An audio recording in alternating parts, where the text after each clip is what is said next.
دوستان فصل درخروز مبارک باشد. جشن فرخنده و فیروزی مبارک باشد. همه جا خرمی و تازگی بیمان، نفسی تازه نوروز مبارک باشد. نوبت این موسیقی را به رقص گلدختران توجیه می‌دهیم.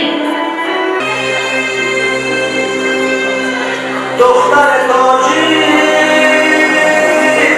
خوشنمایی در عالم حسن، گنج نهانی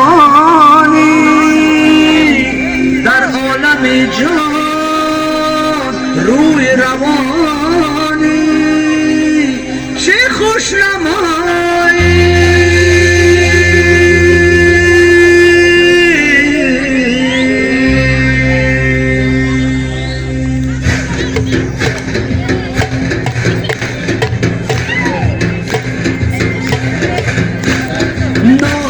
ای نازکه ای نازنین نازکه، نازکه ای نازکه ای نازنین نازکه، چرخ بزن رقص کن ای نازنین نازکه، چرخ بزن رقص کن ای نازنین نازکه، نازکه ای نازکه ای نازکه گل نازکه، نازکه ای نازکه ای نازکه گل نازکه.